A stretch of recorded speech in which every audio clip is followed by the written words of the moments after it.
Good day, guys. Welcome back to the channel.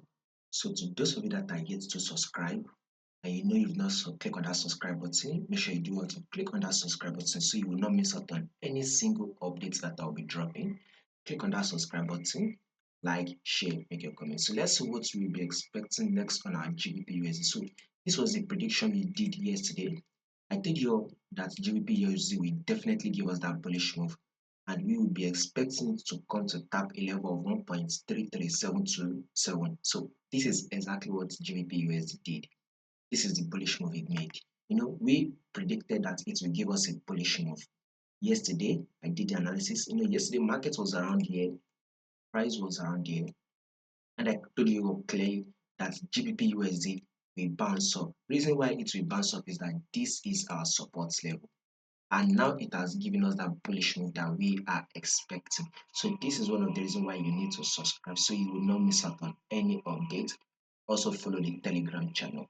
Now, if you take a look at this, we will be expecting what we'll be expecting next is that we will go to our daily time frame and we can see that this is our trend to the upside.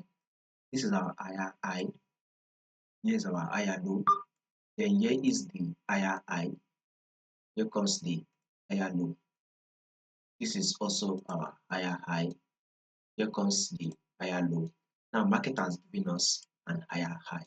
Now is this higher high over? Definitely not. We will still expect a little bit of a bullish move for market to start playing an higher low. So because of our higher high is not yet over, we are still expecting some high to be made on GU, right? For the higher low start playing out. That means for this day again, we will also be expecting GU to give us a bullish move. So our next movement and our next prediction for GBPUSD is a bullish move. So this is for swing traders, I personally say, because in the long run, you still be expecting to push up for that to about 200 or 300 pips, more movements to the upside. So still further movement is what we are expecting before market will start giving us go back. So just subscribe so you will support next update will be